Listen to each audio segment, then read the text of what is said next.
Good evening, everyone. It is 6:33 p.m. Eastern Standard Time. Welcome to the MOCA Live podcast. If you've been following along with the MOCA Live podcast for the last 30 minutes, we couldn't get this thing to start. We had some problems on the back end, technical difficulties. They seem to be alleviated. We have an audience. We have a co-host. We have I guess we're both co-hosts. We have a host and a co-host. You can choose for yourself which is which, but my name is Max Cohen. My name is Max Cohen. I will be one of your hosts today. And joining me for the MOCA Live podcast, my trusty co-host, as always, that's Mr. Colborne Bell. What is up, Colborne? It's pleasure to be here. I'm glad we figured this all out. We figured it out. We did it. We are back for the MOCA Live podcast. We are happy to have everyone with us. Thanks for your patience. If you're just joining us for the first time, welcome. If you're a repeat offender, we are happy to have you back with us. We're going to jump right into the podcast today, so you might notice something a little bit different. And Akuchi, Colborne's cat, does not count for what I'm about to say. But he's always here. He's always here. We don't count him as a guest. And in fact, this is the first episode of MOCA Live since January where it's just been Colborne and I, which is very exciting. So nice to just be the boys back in the saddle again. Yeah, we're shooting it. We're shooting it live. We're shooting it live. We're doing it live. And as we always like to do when it's just us at this point, we wanted to make this episode a little special, a little different, and also a little retrospective. So we have another MOCA podcast. It's called MOCNA or MOCYA. Every couple of weeks or so, we break down current events, big news, that sort of thing. But today on MOCA Live, we kind of just wanted to pause, right, and take a look at where are we right this second. And it feels to me like a pretty good time to do that, right? It's been a crazy week. Financially, geopolitically, there's a flood in Dubai, and a lot of crypto people are stuck there in the endless floodwaters. It's funny, but it's also not funny. No, it was not funny. Yeah. So, and then on top of that, NFT NYC was a couple weeks ago, and I think it's pretty normal that after these big conferences, people kind of like go into social hiding for a second. Maybe they had like big exhibitions or art pieces they were revealing, and now they're kind of like back in the trenches. So,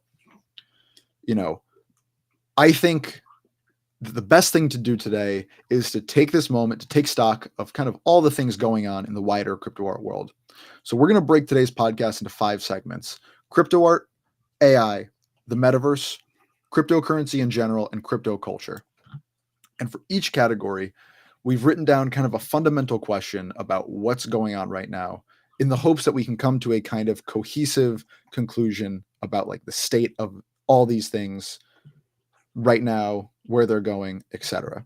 So this is an ambitious, really highbrow podcast, and I think we should jump right in. What do you think, Colborne? I'm ready for it. Yeah. Okay. So we're going to start with crypto art, right? Crypto art. You know it. We know it. We love it. You love it. The question on my mind for crypto art right now, and we've been talking about this for a couple of days, that it just kind of seems like, and this happens every couple of months, that there's just not electricity right now. Not that there's not stuff happening. There's been wonderful drops. I know Travis Leroy Southworth just had a drop on ordinals today. There's fantastic art all over the place. But when are things going to move? When are things going to advance in a direction that feels substantial? And so my question, the kind of underlying level of this, is when are we going to figure out the display problem, and can it be fixed at all? Ooh.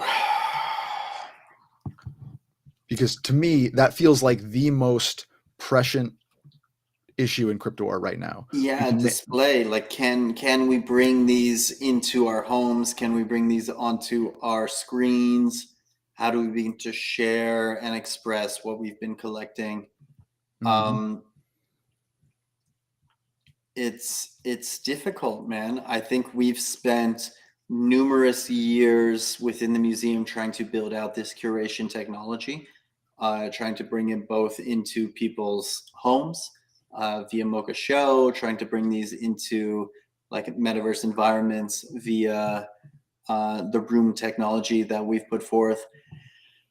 And it makes you wonder if at this state that people really care about what they've collected. If it's, I think there was a tweet from Colin saying there's maybe about 20 people spending over $200 in crypto art.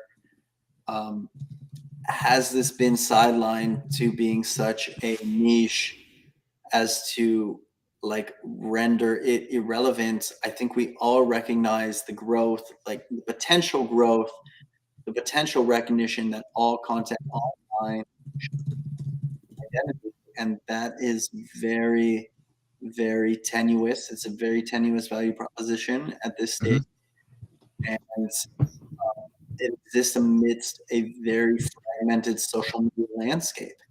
Yeah.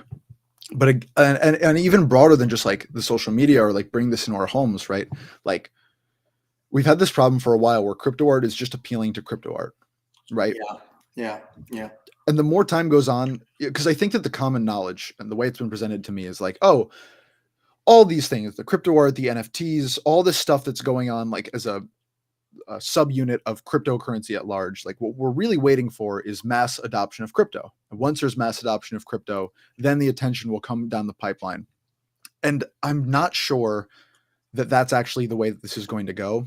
We saw the Bitcoin ETF launch and a ton of money flowed into Bitcoin, and maybe it trickled down to some other like altcoins. But really what we're seeing is like the next level of investor in the space has far more options than they did in 2021, 2020 to invest in crypto in a way that they don't have to be on crypto Twitter. They don't have to like involve themselves with the rest of crypto. You can perfectly fine. And this is only going to get more expansive as more ETFs come out, as there are more kind of like top level Coinbase proffered ways of touching crypto, but not being within crypto. And like we can look at the Xcopy Neon Glitch 86 mutatio thing. We can look at that and say, oh look, there's a million editions minted, right, with tens of thousands of wallets. But it doesn't matter for the greater landscape unless you are getting down to the nexus, right? We no longer want people who are just on Ethereum or just on Solana or just here. We want people who are kind of just within this NFT nexus from which they can then branch out into all the different chains, into all these different art styles. So they can start to get a sense of what's going on here. But it's easier and easier to not do that. And I think that that's really the difficulty. How does this factor into the display discussion? Well, that's the way of getting what's going on here out of the crypto Twitter bubble and into the real world. We've both been on record as saying like, putting your art on a billboard in Times Square is not good enough, right? That is not going to get people to have a personal stake in your art, in our art movement. And until we figure out this display issue, until we figure out a way to get crypto art ownable by people and then like portable in like again into their homes, not even into their homes, but just like onto their phone backgrounds in an easy way, in a way that can change with their tastes, into screens that they can have in their homes, like in the screens that they're seeing all around. This problem doesn't go away, and we remain within this echo chamber. I think it's super prudent, Max. What is the point? It feels like what is the point unless people can continue to show it off? Mm-hmm. And there are certain market stars in which attention is accumulating to, in which markets are tightening. I think, like by large, that is. If your name is not Xcopy, it's a really brutal market for you. Mm-hmm. And I think we all hope that, the proceeds kind of like flow downhill, that people are interested in discovery, that people are interested in curation, that people are interested in like pushing their tastes into this. But at the same time that we're experiencing incredible dilution, we're not experiencing incredible expansion. But it's also, I don't mean to cut you off, but like no. This is also an Xcopy problem, right? It's awesome that people like Cosmo and Moderats are buying these Xcopy works at huge prices. It's awesome that these things are like being seen as holding cultural value, but like you can't have this in a museum because like you're not just going to buy the display problem exists there too. Unless you're a Rafiq Anadol who can have these incredible displays because you have so much money into just your work, like even then you have your one work at MoMA, your work at like these kind of like art houses throughout the world. Like, you know, you buy Moderats buys an X copy for $900,000. There's obviously a assumption that the price of that the asset is going to, you know, the price is going to intensify over time, but that can't happen if more people aren't being exposed to that art, if it's not becoming more widely culturally significant, right? It's great to own a Warhol, but unless everyone knows who Warhol is, the thing is capped at its possible value. So I'm like yeah. super of the opinion that unless we grow the base of the pyramid, that nothing at the top retains that value. And I really truly believe that in a emergent age of the intersection of blockchain and AI, that the scarcity of one at the top of the pyramid will be driven by like the collective consensus of the people participating at the bottom. Mm-hmm. And I don't own any dollar flies, and I don't own any mutatios. And but as kind of like a holder of X copy, you definitely want to see a broader consensus at the bottom agreeing that this is something that is important. It's something incredibly like culturally relevant. And I agree with that. Like, this is crypto art at its core. It holds symbolic relevance that needs to be appreciated, and it deserves to be valued. And, you know, I don't want to be so trite as to kind of condense it into one name. It's a responsibility of everybody that like exists at the top to also consider what is happening at the bottom of their pyramid. Yeah, I mean, fortunately, like this kind of innovation benefits everyone top to bottom in the pyramid. I guess I just feel like, you know, we're almost like playing a game of hot potato. And when all this display technology becomes, in theory, if it becomes available, and I want to say if and not when, because I don't see it as an eventuality, right? It needs to be widespread enough that and accessible enough and intelligently designed enough. But if it can become available, then whoever is the X copy at that moment, they become the X copy, so to speak, permanently, right? It may not be X copy. You know, we had this whole thing with Dmitry Cherniak and the Goose last summer, and it was like, oh no, Dmitry Cherniak is the voice that's going to come out of crypto art. And then the Monument game happened. It was Sam Spratt who's the voice that's going to come out of crypto art. And now it's X copy. And X copy's the one, the savior, right?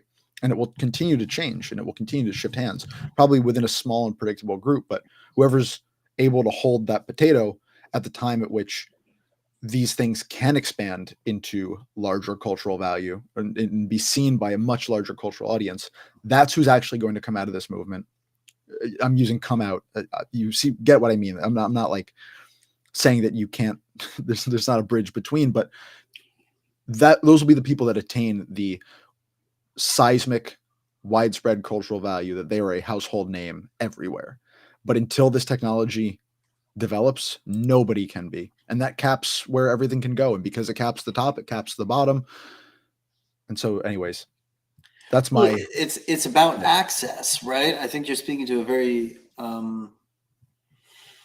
intelligent point about how do people begin to access and participate. And, you know, if this is only people that have their MetaMask wallets that are competent to bridge assets over to requisite chains that, you know, are able to engage in a value exchange that exists only within crypto, well, it's a very, very small, limited segment of the population, but there is incredible future potential for us to escape out of that and to escape in a like a scarcity-based economic dynamic in which there are effectively more dollars hunting for rare cultural assets.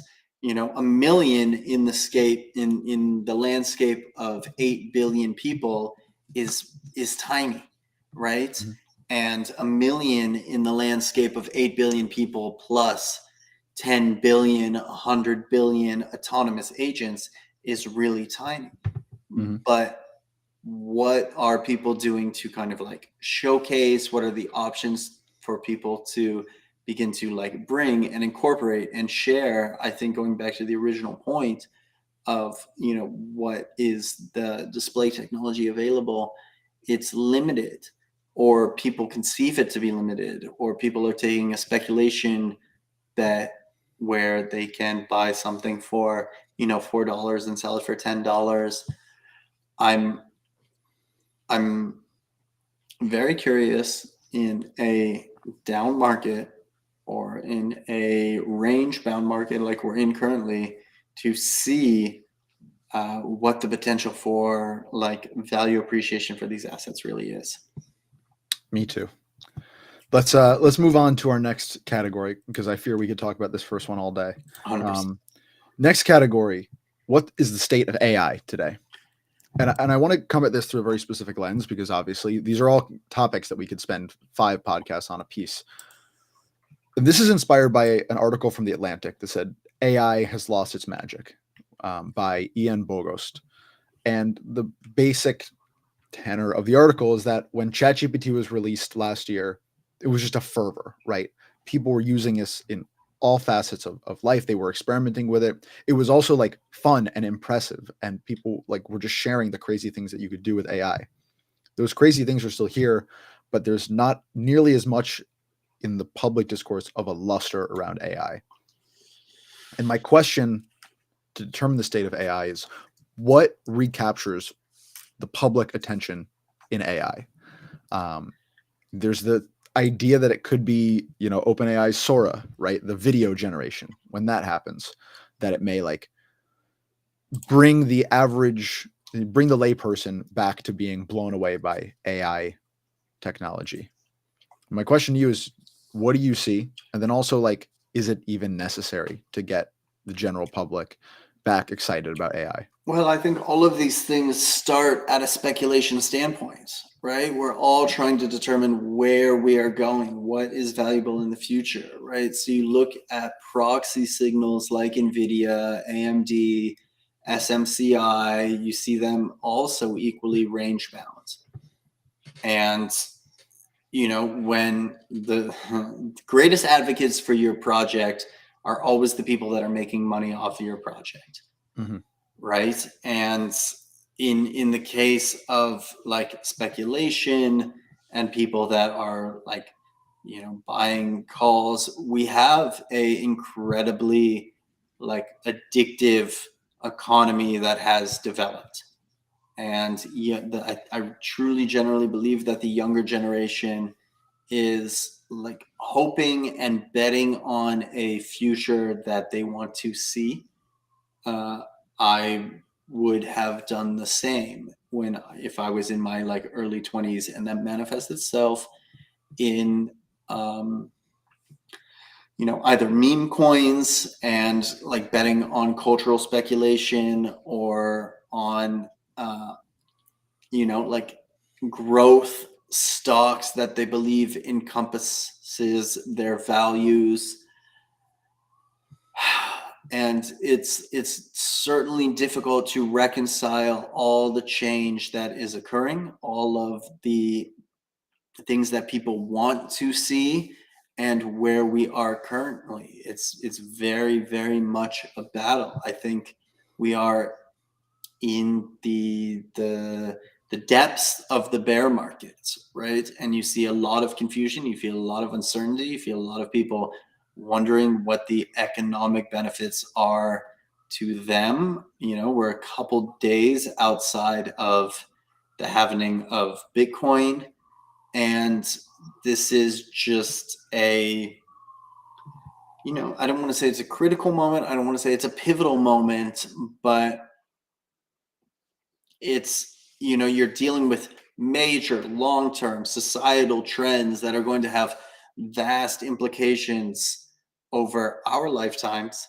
trying to play themselves out in real time in the short term. For And sure. yeah, and betting on those implications is it's a very, very difficult and nuanced game. There's a I think it's called Rabbit. And it's like it's a product, it's hardware, it's something you could buy. It's like an AI assistant basically, or like the precursor to an AI assistant. And I had read this Atlantic article and I found it very compelling. And the writer was talking about like, how interesting and incredible it was when ChatGPT first came out to be able to like write a poem about anything in the style of anyone. But by now, like the use of that has worn off, right? The novelty is off, and there's really no greater use, right? Like maybe you are in school and you're using ChatGPT to write an essay, but the practical applications for the layperson of integrating AI into their lives is still fairly weak, right? It's going to be back end and all these things. It'll help with search engines. It will help with databases. It'll help in business and economics and such. But the layperson does not really have a reason to use AI on a daily basis. And even me, like I use ChatGPT every day, but really, really limited use cases, right? It's just like when I'm writing certain things and don't want to like go researching for, very precise information. And I kind of think that like the ways in which AI will evolve need to meet like just an average person's daily needs who are not interfacing with AI in its own focused area, right? We don't want people, it's not about people going to, OpenAI and using their products. It's not about, people generating art with this stuff. It's about like knowing that, an AI that's going to know your grocery list, order it for you, and you can just set and forget it, right? And you have this program that maybe you fine tuned, but you're having just groceries appear on your doorstep every week that are a little bit different based on the changing seasons, based on your taste, like things of that nature, right? And it seems like we're still a long way off from that because the AI is not good enough and like it hasn't integrated into businesses in that way. But I see that as kind of the only real thing that will start to like revitalize public attention. What were you going to say?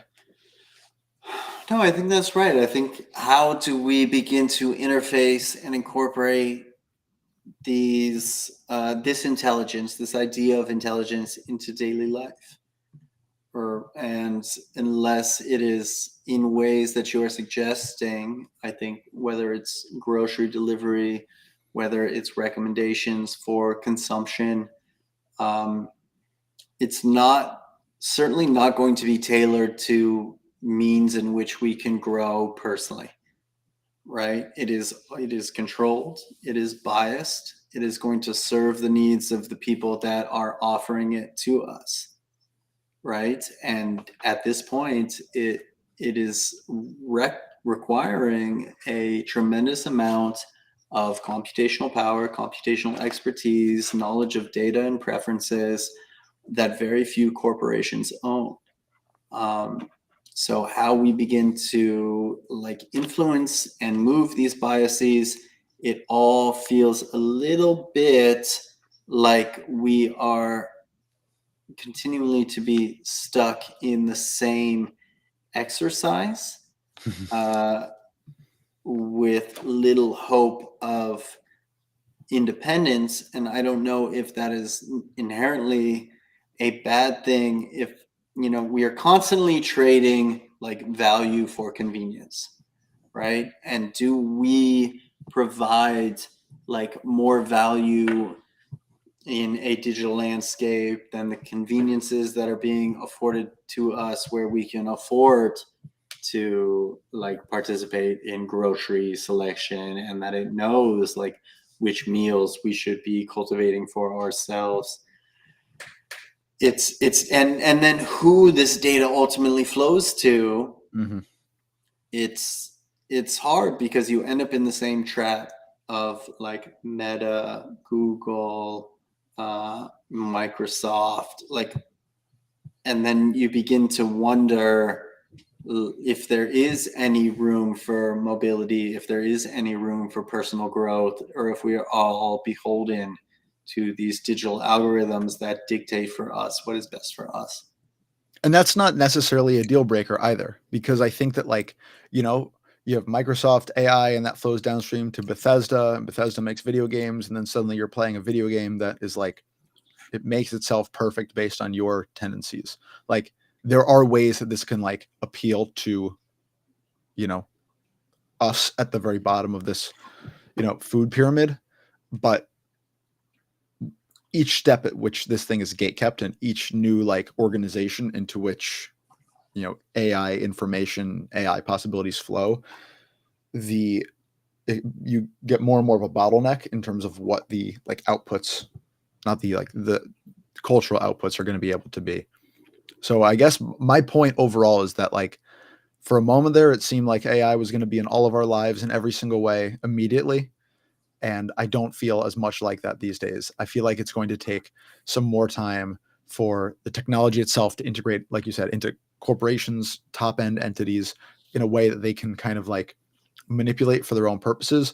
Well, and then there's another huge gap of time before that flows back down to the consumer, the layperson, whatever you want to call it. We're going to be receiving enough tangible benefits from AI technology that they'll be like, oh yeah, this is exciting. This is now a part of my life that I want, need, crave, etc.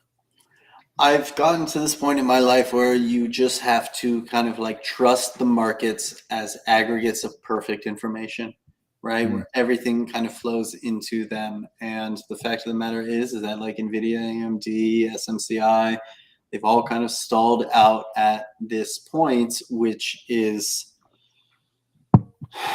it's a major question mark on what the acceptance of our collective human future will be. Mm-hmm. We And have I Ayn don't Rand over here. Yeah, I don't know. I don't have, as an individual, I don't have the answer. It is a collective question. I think generally people lean into acceptance. But you can feel it. I can certainly feel the tension that exists today in the market between the people that are incumbents and want to maintain their power and are pushing towards like a decade long career growth, and the people that are looking to have some sort of revolution and power within the system. And Yeah. there is a marked difference between those who want to maintain the status quo and those who are looking to like uplift this technology and incorporate it into something that might empower individuals. It's just, how does that newfound power begin to upset the status quo, and where does value transfer in the interim? Well said. Let's move on to category 3, shall we? Yeah, please. Don't be so excited, because we're going to talk about the state of the metaverse. And my underlying question for this, my organizing principle is, will Apple own the metaverse on sheer vibes? Why do I say that? Well, the metaverse is kind of like, it doesn't matter where you look, there is not just like much. I mean, you can look within crypto art, these like little niche communities, your M3s, your Decentralands, your Nifty Islands, plenty of incredible builders building incredible things. But at a larger cultural level, the only new and exciting thing in any of the metaverse adjacent realms, whether that's virtual worlds, AR, VR, etc., it's all Apple, right? The Vision Pro, which I've gotten a chance to play with, which we've talked about quite a few times in the podcast, is the only real revolution in anything metaverse adjacent, like real, like widespread cultural tendrils that I've seen, period. And Apple certainly seems like they are going to make their big bet on VR goggles, and then all the things that come out of that will follow. But everyone else, especially the FANG companies, are just uninterested. I mean, Facebook like turned tact. They like divested themselves of the metaverse. They lost like $40 billion in 2 years after they changed their name to Meta. And they were the big metaverse company, right? And now it's Apple as like a part of its business model, a part of its business model that they don't really need to like generate a ton of profit, which is the scary part, right? In the same way that like all these large companies, your Amazons and your Apples, invented streaming services into themselves, but they don't really need these streaming services to do anything. They don't need them to generate money. Disney is faltering with their streaming service, Disney Plus. Netflix is the only one that's able to like maintain actual valuation. CBS with CBS All Access or Paramount, and then fucking Peacock on NBC, like all of them are money sinks, and they're money sinks for Apple and Amazon too, but they don't care because they have this incredible business elsewhere. So into this walks the metaverse, and Apple's going to be able to put a massive amount of resources, a massive amount of research and development that nobody else is going to be able to do, and they have a head start. So if they're 6 years ahead of all of their competition, and they're going to start coming out with these products, they're going to be able to stranglehold this market in a way that I'm not even sure that they were able to necessarily do with the iPhone, right? And it's not a fear. It's not an excitement. It's just a notion. What's your take on that? Yeah, I think that's really interesting. I would fight back on the notion that Meta's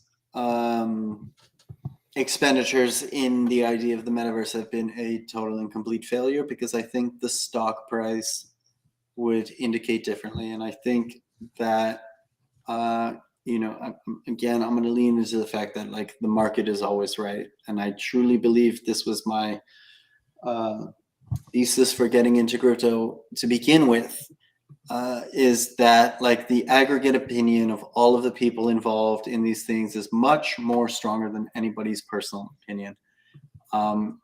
So I think, we have to contend with the idea that there is a future in which the majority of human existence is lived online through digital and virtual environments. And through that, we have to wonder what it means for like the state of commercial real estate, or what it means for like the state of human interaction, and what it means for the idea of the third place in American society being in a kind of like a neutral place where people get together and they gather and they share the experiences, the lived experiences that they have. And like societally, traditionally, these places have been in bars. Alcohol has been kind of at the center.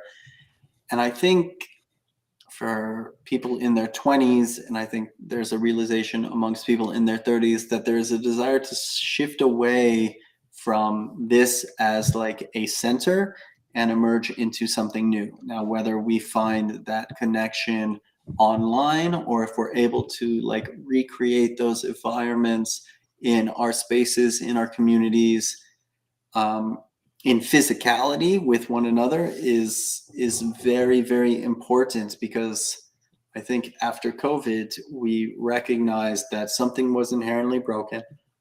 That we, there was certainly the realization that we were not connecting with our fellow persons, but I think inherently this is like an evolutionary desire to be involved, to be connected, to see things through. And I fight a lot recently with like the speed and the demand and the desire to get things done from the younger generation. And I kind of sit on the bridge of this with like the recognition that physicality takes time, like the transition into new modes and models takes time, and the translation into physical environments also takes time. So I see it happening. I'm like in a place where this is experiencing both like a tremendous fight between what was and what could be, and how we realize these dreams in like concerts and communication and coordination. And it's all to say that I think that like the digital manifestations are occurring first, and they are translating into physical manifestations, and we are just kind of pushing these things outward beyond us. Although we have to recognize that like the life lived inherently online is not sufficient, and it needs to push into kind of like broader society. I love where you brought that, and I think that honestly, like, we don't need to say much more. So let's just move on. Category number 4, cryptocurrency. Perhaps you've heard of it. Let's talk about the state of it. you may have just like, if you're listening, watching, or whatever, you're probably recognizing a trend right now, which is a lot of like the why or how are people en masse going to be interested in this? And I think the cryptocurrency question is really interesting, especially with what we've seen in the last couple of months with meme coins. So my underlying question is there a reason for the layperson to own cryptocurrency beyond hoping the value increases? I would say undoubtedly yes. I mean, certainly from the everyday participant, we're like a little bit in what I would call like range bound and down. We're stuck. We're stuck in a holding pattern. It's been this way for 3-4 months, from I think it was October to December, we experienced a 50% rise in the price of Bitcoin, 40 to 60,000 on the back of the ETFs. This is real mainstream institutional adoption. This is a big hype moment. This is a point for all of the wealth managers to begin to say that this is an accessible product for people that hold portfolios, and that you could use this in, as an inflation hedge, right? And there's numerous macroeconomic indicators that suggest that Bitcoin is becoming that hedge against inflation. Now, as much as I was extolling markets for being perfect earlier, this is an instance where like markets are not perfect. Ayn Rand is dead.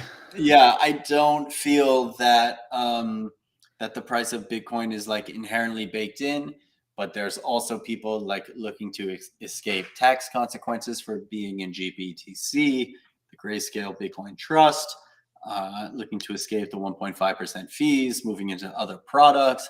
They're selling, there's buying. We're finding an equilibrium. We are certainly range bound. We are 2 days, 3 days from the halvening, and this is a product that over time has proven itself resilient to whatever happens. It is emergent as the world's currency, and that is a value proposition that extends far beyond its current price of whatever it is, $62,000 a Bitcoin. And I would like to believe, on top of that like everything is of cascading benefit from there. I definitely didn't give enough thought in this question to this idea of hedging against inflation, which is something that I think we are all aware of, but I know that like my American-minded perspective, I too often forget, our friends in Argentina, the global South, especially, but these countries that are, have a massive amount of just like economic instability, owning a crypto is way safer for like holding on to value of money than holding one's own currency. I don't go in much for the kind of conspiratorial side of it. I recognize this idea that like if you have money in banks that they are going to be able to control your money, and that has potentially negative consequences. But I think for 99% of people, that will never be a problem. Maybe not as high as 99, but maybe, 95% of people, they will never have a problem working with banks on taking their money out. There will never be a reason for anyone to doubt their transactions. And they just kind of want to like do their thing, make their money, take it out, go on with their merry day. But for way more people, right? Way higher, way lower than 95% of people, like rapid manic inflation is a huge problem. And I think I certainly forget that living in the US where it's a problem, but a 4% problem and not like, a 20 to 30% problem. Yeah. And especially, 100 plus percent 100 plus percent. Like, I don't think that it's prudent to like get into too large a discussion about geopolitics on this podcast, because I certainly am not an expert, but I can recognize like mass instability when I see it. And if you're a person living in the Middle East, for example, where there's just all this instability going on, if you are, who knows how this ends up affecting relationships between like the NATO countries and the BRICS countries, there is just political instability. And especially if countries are going to be divesting themselves of the United States dollar en masse as like the de facto currency, well, that's going to contribute to all sorts of wonky things that I am probably unaware of in any more specific tones if you're using this currency as your baseline currency. And yeah, having a global currency that is not, well, like we've said forever, right? Like everyone said, maybe I haven't internalized, like having a currency that is not tied to the, tenor and relevance and power of a nation state.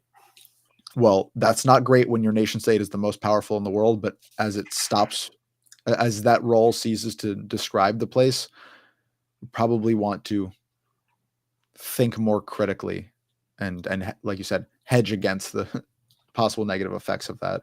And Bitcoin's the way to do it. I will just say, if you, as somebody who is primarily a writer, a creative, are able to come to these conclusions, then it's very interesting to me as somebody who like has studied economics that like you're so deep in this understanding that it's hopeful. I don't know. I don't know what to say other than that. Like, you have described it so succinctly and so beautifully, Well, thanks. and so from the outside that we certainly have a currency problem in that it represents like ideologies that perhaps no longer are relevant in a globalized society. Mm-hmm. Well, I appreciate the kind words. Don't ask me to answer any more questions or go any deeper about this. This is That's nice, man. that's where Yeah, my it's nice. melody will end. Yeah, All it's right, nice.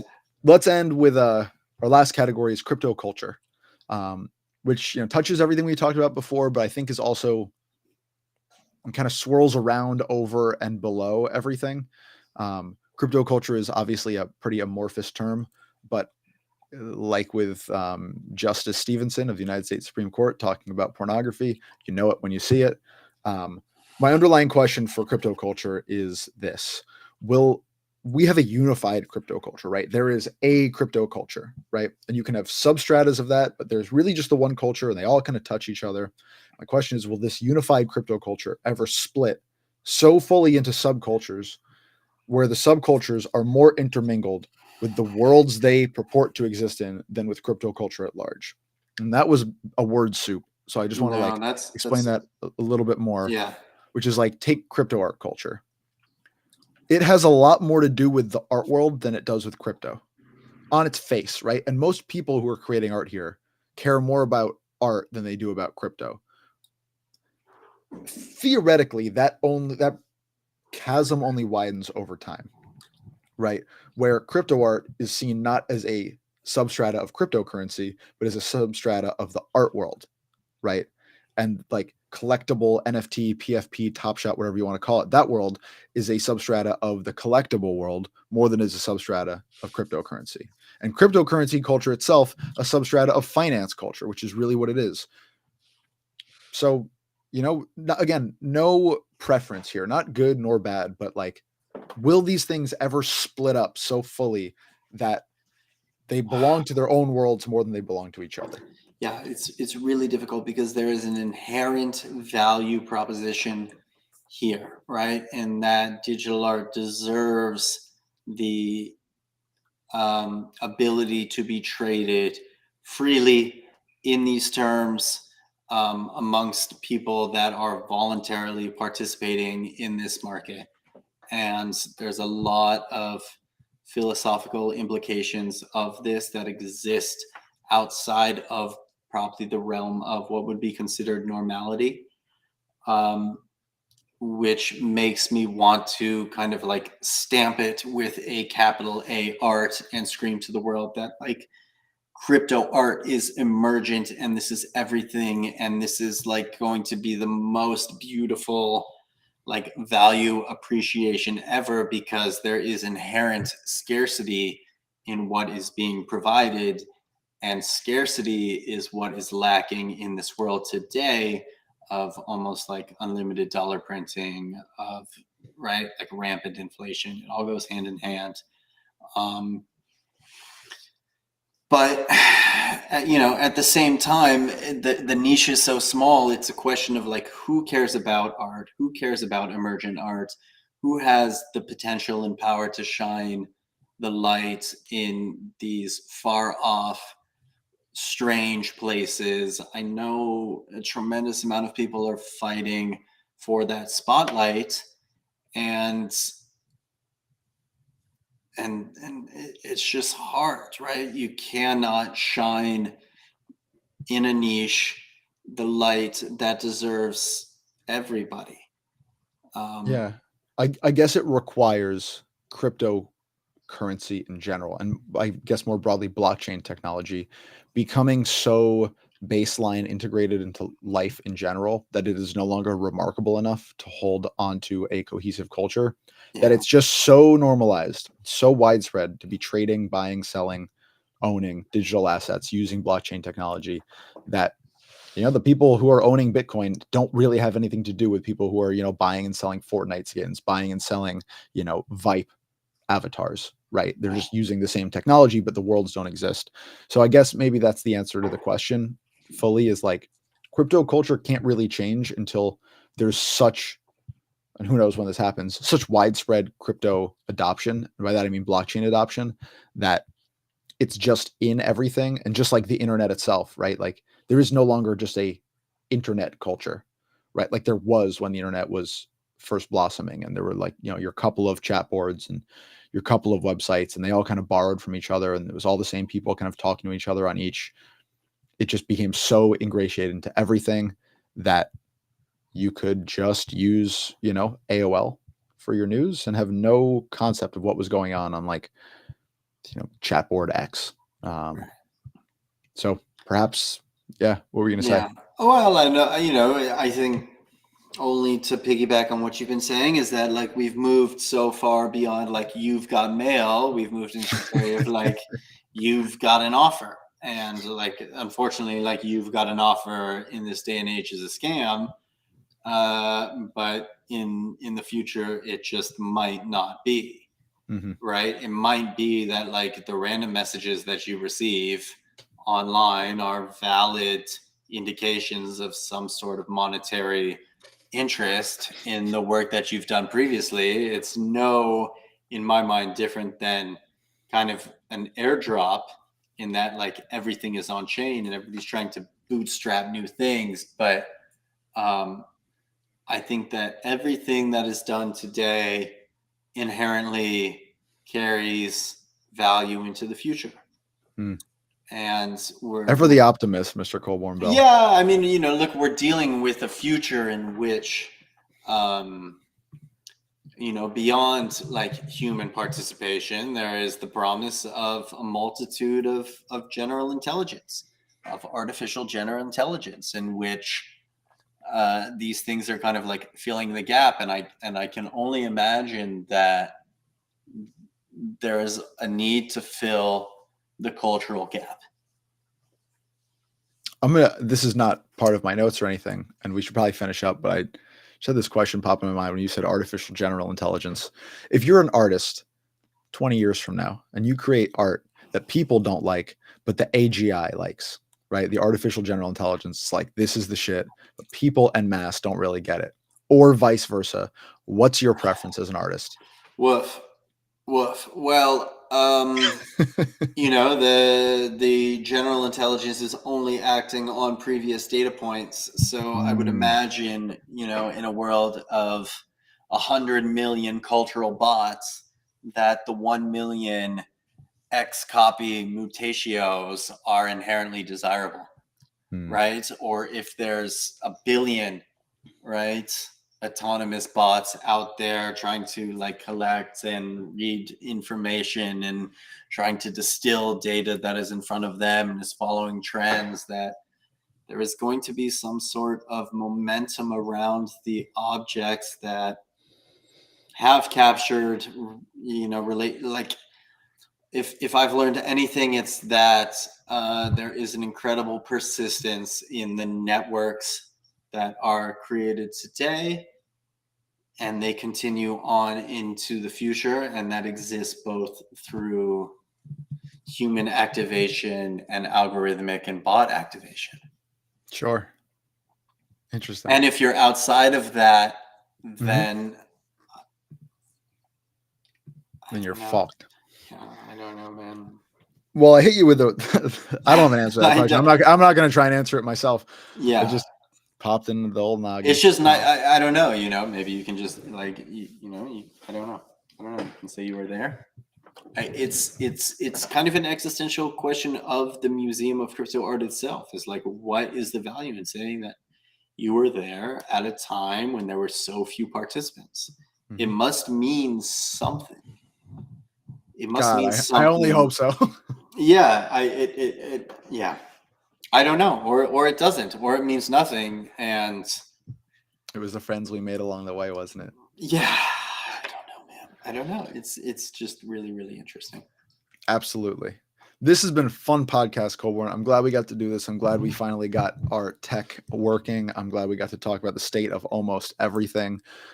Any last words before we get on out of here? No, I'm appreciative for the time and the space. It's always a pleasure, Max. These are, again, these are like moments in time.